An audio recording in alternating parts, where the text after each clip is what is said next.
14 नं चिरां दुवार block UPPL आफादा सुबुं सम्पद आरो हानजा सम्पद हाबाफारिजों लोगोसे लावखार ओंखाम जानाय हाबाफारि लादों।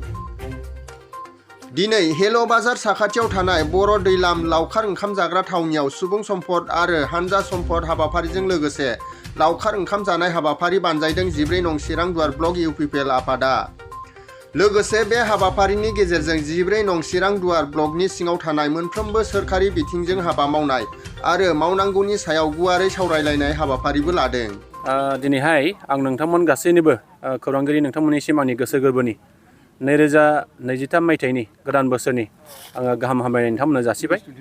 सारा आसामनि आरो सारा बिटिआरनि आरो सारा भारतनि गासै बर' सुबुंफोरनो लोगोसे जोंनि गासै सुबुं माहारिनिसिम गोदान बोसोरनि आंनि अननाय मोजां मोननाय सिबिनाय खुलुमनाय आं गिबियाव जासिबाय। जे जोंहा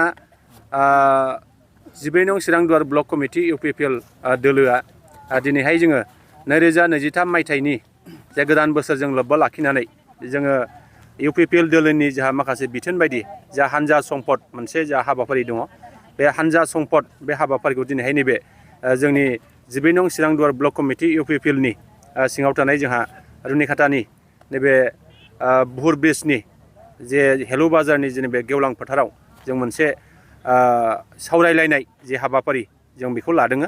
आरो बे सावरायलायनायजों लोगोसे जोङो गोदान बोसोराव जोङो जोंनि गासैबो ब्लक कमिटिनि पेरेन्टनि इयुथ्सनि उइमेन्सनि प्राइमारि कमिटिनि बिसिडिसिनि टिसिएलसिसिनि गासै जोंनि मावथिफोरखौ लानानै जों मोनसे लावखार ओंखाम जानाय बेखिनि हाबाफारिखौबो जों लाफादों।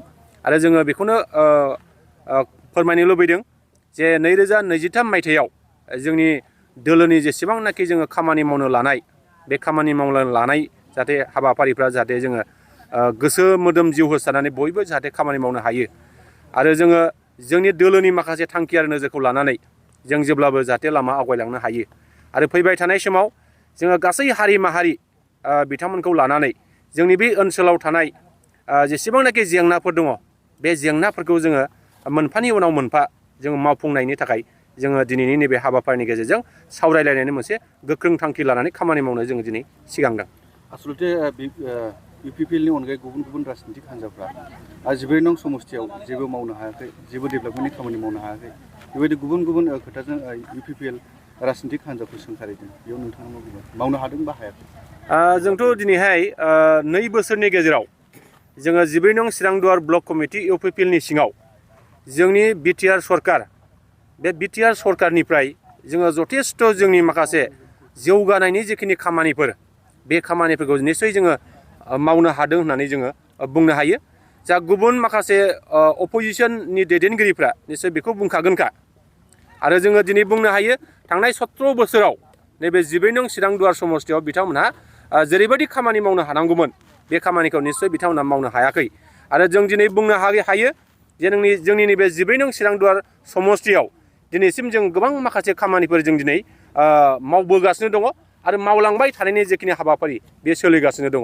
आरो जों दिनै बुंनो हायो जोङो रुनिखातायाव 37 बोसोर बाहाय जोङो बेंक मोननो हायाखैमोन। दिनै जोङो रुनिखातायाव मोनसे बेंक जों मोननो हाबाय। जोङो दिनैहाय दागगारियाव बेसेबांबा जुग बोसोरनि उननिफ्रायनो जोङो बे जायगायाव बेंक गैयामोन। दिनै जोङो इउनियन बेंक अफ इन्डिया बे बेंकआ दिनै न' लुनाया जागासिनो दङ आरो जोंनि माखासे एकाउन्ट खुलिनाय मा खुलिनाय बियो सोलिगासिनो दङ।